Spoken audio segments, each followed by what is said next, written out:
chattel slavery era. It's like you got to break down what's already there and then rebuild. So it's gonna always be that. It's gonna always be some friction because like Harriet Tubman said, though, man, and it's so true. That's what she said. She freed thousands of slaves, but could have freed thousands more if they knew they were slaves. If they knew. Know what I'm saying? Now, so you said something, though, man.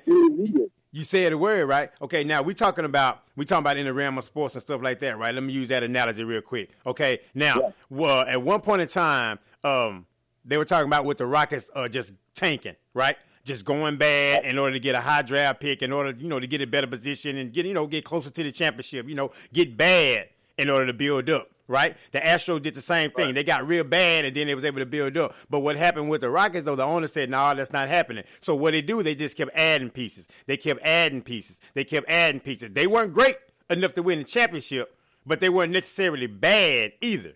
You feel what I'm saying? Right, so in the realm of what Vincent saying that it wasn't broken down because we're not gonna get bad. We're not gonna do that. We're not gonna break it all the way down. We're just gonna keep adding these pieces and then just keep hoping that it gets better. Yeah, you get a little bit closer. You further than you was, but you don't have that championship, right? Because you didn't take that opportunity to just, let me just break this down and let me just build from the ground up. Okay, the Astros did the same thing from a sport analogy, and now they got the best record in their division, right? So it's so the same thing. So we talk about it that we got to really have those bare bones conversations, man. And that's why I say, man, about this topic, man, that's why it's important to me. It hurts me. It pains me to go through drama with somebody that look just like me, that have the same skin tone as I am. That pains me, man, because I should be able to not have drama. We should see each other. We should be vibrating on a high level. If nothing more, we should be connected by the spirit and the ancestors. Nothing more. Right. If nothing more than that, right? And so every bit of junk that the world or that this other environment or that this system put on us, that ain't natural. That ain't us. Right. So that should be thrown off when it comes amongst us. And as I said before, solutions. Because we saying everybody that set that system up that you say was talking about, Vincent, okay, they plan, they strategize, they had meetings, they had agreements, they had organizations, they had it written down. You see what I'm saying? They had where's ours? Where's our plan? Where's our structure? Where's our strategy? Where's our point of contact? Where's our meeting point? If all hell break loose, where's our rally point? Where do we go? What do we do? That's what I'm saying, though, man. So when we have that negativity and drama and that crap that don't mean anything, we can't have those kind of real conversations. If they say right now it's going down, they want y'all to go. They shooting jokers. Okay, I hope you got some more bullets saved up because unless you know somebody that manufactures bullets and then you got to get the gunpowder and all that, what you gonna do? So that's what I'm saying about solutions. We have to have solutions and having those conversations and replace that low energy, that low vibration with this high vibration, man, because we so connected to the source, man. Connected. I want to just jump in real fast. Go ahead, man. I would just want to say this too, though. And it's something that we really we don't talk about in society a lot. It's like, for one, man, one of the biggest problems is like, when we're dealing with the conditions of our people, right? Right. In most cases, man, at one point in time, we knew who the oppressor was. We knew who the enemy was. We had one common, right? And this is what we focused on. And this is what we thrived on. But what happened was results was produced. You know what I'm saying? Yeah. But now it's not like that, right? People are not seeing it like that. But because they're not seeing it like that, it doesn't mean it don't exist. You see what I'm saying? Very this true. is what we don't got off. This is what we don't got off track. We don't forgot who our enemy is. You know what I mean? And we live just like we live in the conditions of our people. We're just literally sitting back, waiting, and letting a government that's pretty much done enslaved our people since we've been here, bro, make decisions for us. Once again, you know what I mean? And that's what we just sitting back waiting. You know what I mean? Like, if they was to decide to not deal with us, you know, a good question. What would we do? What you gonna do? We're not preparing for anything. We're not prepared for anything. And that's where a lot of problems come in. You got some that's content because they comfortable. But then you still got that majority that's still in the slums. And we talked about that crab in the bucket thing. Who put him in the bucket? This is real issues. Yeah, well, we talked about that. Yeah. Like this. I agree with Vincent too, you know, and I agree with you too, Sheldon. Right. You know, first of all, before we get to any solution, we gotta ask ourselves some questions. Right. So why do we do the things that we do? Turn your volume up on your phone a little bit, Brandon. Yes, I say we gotta ask ourselves some questions. Right. Can you hear me good? Yeah, I got you. Let's go. Yeah, I say we gotta ask ourselves some questions before we can get to any answer. You know what I'm saying? Or on the road to solutions, as you said, Sheldon. Yes, sir. We got to ask ourselves some questions first. So, you know, if you don't think nothing is wrong, right, things they brought to your attention to shake you up, then, you're not going to change your perception of things because you're not even been challenged on it. So, first of all, like this radio program, what we saying, think about it. We're trying to give somebody something to think about, ourselves and others. Yeah. So once we think about it, and then some wheels start turning, and then maybe, and perhaps. But like Vincent said, you don't even know, but your biggest enemy, bro. Right. Like Vincent described one enemy, but your biggest enemy is to yourself, bro. Right. When you divide it in yourself, how am I unify with somebody? I can't unify with Brother Shelton or unify with Vincent if I'm divided in myself and I don't know some things about my own self. I'm not checking out nothing. I'm not even trying to check my anger. I'm not trying to check my behavior or why I treat this brother. You know, you're not even trying to think about why do I get angry and go off on somebody that look like me? Oh, you know? Yeah. But then I say I love them. But then I say Black Lives Matter. You know? Yes. You got to really think about this stuff, you know?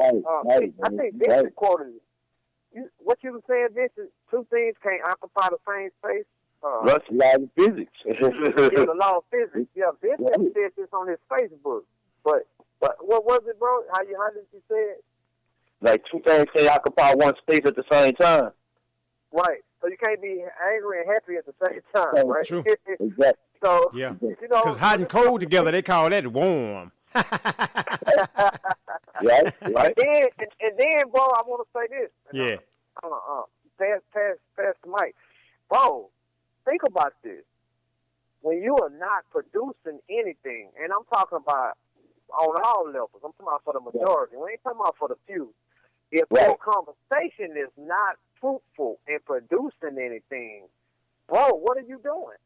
What are you doing?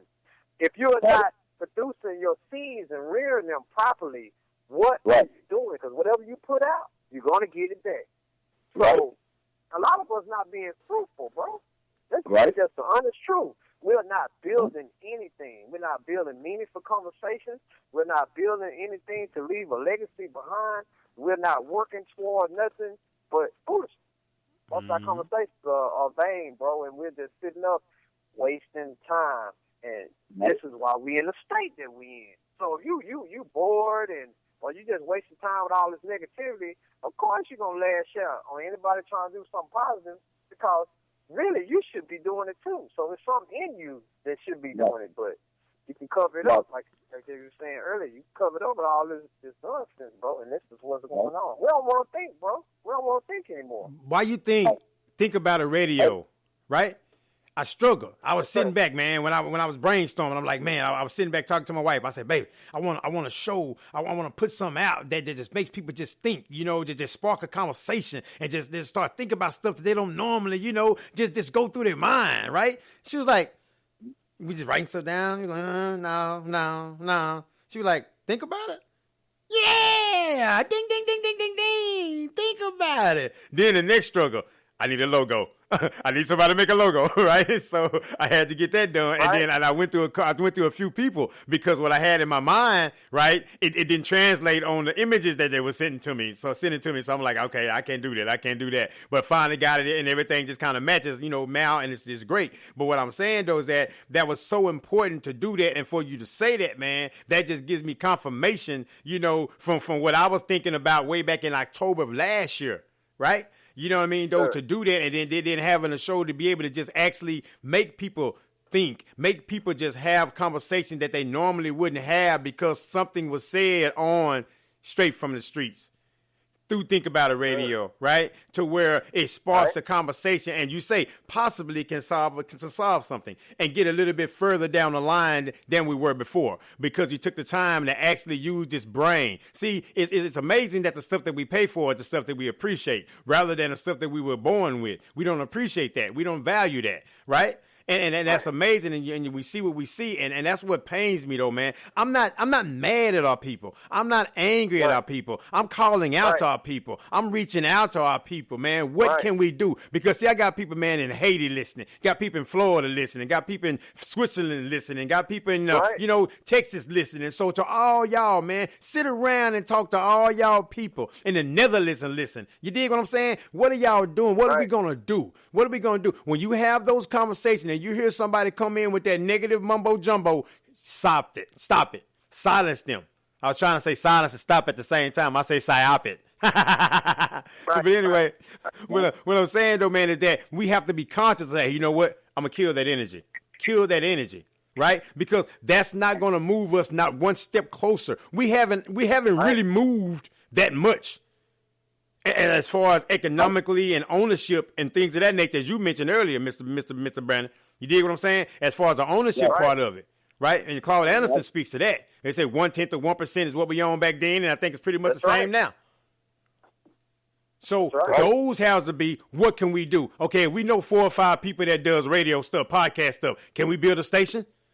Can we build a station together? We can get sponsors in and stuff like that.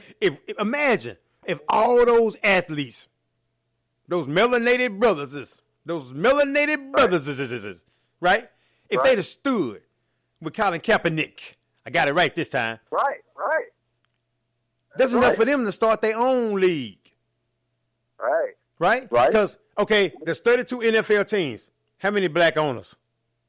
Right. Any of them? Anybody on here? Anyone? No? Not to my knowledge.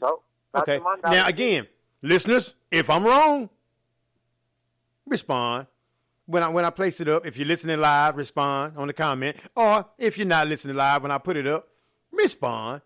Because I really want to, but then we'll watch that and we'll be entertained by that because, you know, there's nothing wrong with that, right? It's just entertainment. Right. But when you sit back and look at the bigger picture, when I start talking to people, they like, oh, there you go tripping. You know, one of my friends told me I was tripping. I say, okay, I'm boycotting the NFL this year. I'm not watching it. Man, you tripping.